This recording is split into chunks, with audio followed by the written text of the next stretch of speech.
हर खबर पर होगी आपकी पकड़। डाउनलोड कीजिए एबीपी लाइव ऐप। क्या तबलीगी जमात में आए विदेशियों के पासपोर्ट्स गायब हो गए हैं, या फिर ये लोग जानबूझकर अपने पास पासपोर्ट जांच एजेंसियों को देना नहीं चाह रहे हैं? तबलीगी जमात के विदेशियों पर खुलासा ये हुआ है कि दिल्ली पुलिस को जांच के दौरान 943 में से 197 विदेशियों के पासपोर्ट नहीं मिले हैं। पासपोर्ट और वीजा न मिलने पर दिल्ली पुलिस इस मामले में अलग से भी मुकदमा दर्ज कर सकती है।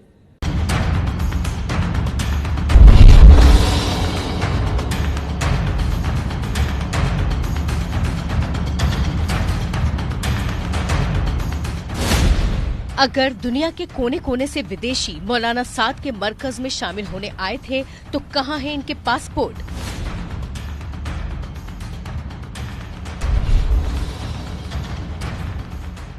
कहां हैं वो 197 पासपोर्ट्स जो मांगने पर भी दिल्ली पुलिस को नहीं दिए जा रहे?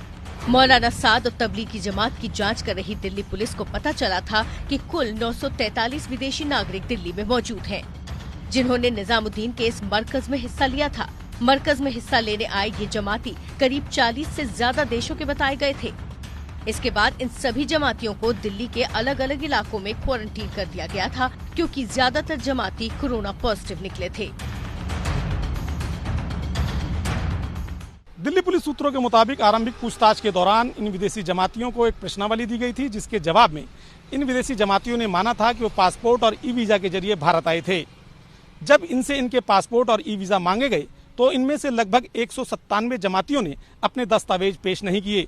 जब इनसे पूछा गया कि इनके दस्तावेज कहाँ हैं, तो जवाब में उन्होंने बताया कि उन्होंने अपने दस्तावेज कहीं रखवा दिए हैं, लेकिन अभी तक ये जमाती अपने दस्तावेज पुलिस के सामने पेश नहीं कर पाए हैं।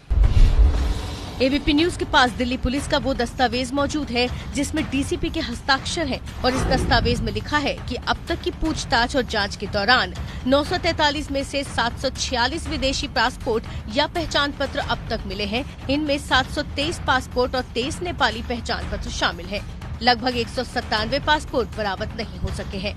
पुलिस दस्तावेज की तलाश में लगातार पूछताछ और छापेमारी कर रही है। दिल्ली पुलिस ने पूछताछ के दौरान इन विदेशी जमातियों से ये भी कहा कि जहां भी दस्तावेज रखे हैं वहां चलकर बरामद करवा दें, लेकिन अब तक ऐसी कोई बरामदगी नहीं हो पाई है। बड़ी बात यह है कि विदेशी जमाती पुलिस के मांगे जाने पर दस्तावेज गायब होने या चोरी होने की कोई एफआईआर भी नहीं दिखा पाए हैं। ऐसी स्थिति में कानून के जानकारों का मानना है कि दस्तावेज न मिलने की सूरत में इनके खिलाफ नया मुकदमा दर्ज हो सकता है।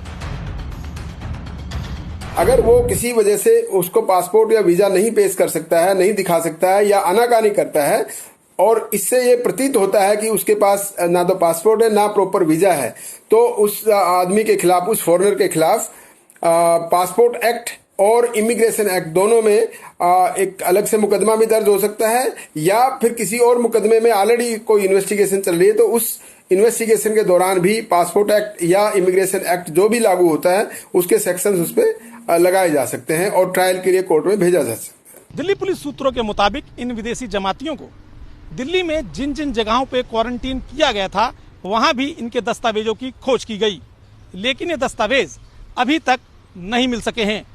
ऐसे में सवाल उठ रहा है कि क्या ये दस्तावेज जानबूझकर नहीं दिए जा रहे हैं या फिर वास्तव में दस्तावेज गायब हो गए हैं। तो चलिए अब बात करते हैं आग उगलती इस गर्मी की, जिसने लोगों का जीना मुश्किल कर दिया है। सुबह से ही सूरज आग उगलने लगता है। मौसम विभाग की माने तो परसों तक लोगों को इस प्रचंड गर्मी से राहत मिलने की उम्मीद है। हमारी ये रिपोर्ट देखिए।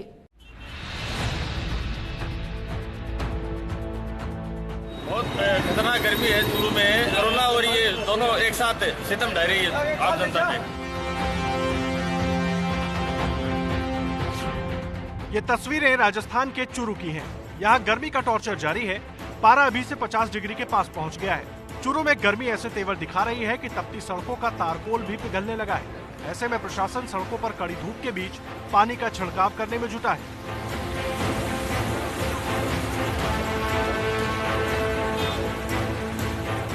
लेकिन ये सब तरीके 50 डिग्री के आगे फीके से लग रहे हैं, इसलिए तो गाड़ियों में पेट्रोल भरने वाली मशीनें भी पानी मांग रही हैं।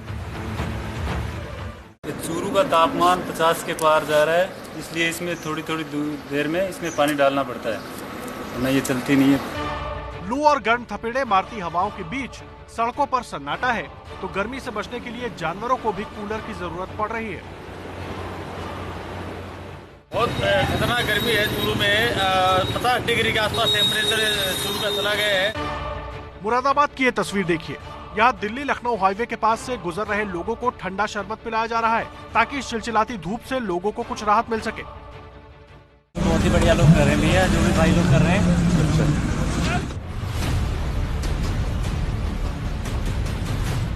अब जरा मध्य प्रदेश के छतरपुर की ये तस्वीरें देखिए।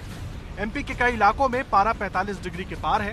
गर्मी की वजह से लोगों को पीने का पानी भी नसीब नहीं हो पा रहा। कठिन और पथरीले रास्तों पर कई किलोमीटर पैदल चलकर लोगों को बूंद बूंद पानी इकट्ठा करना पड़ रहा है।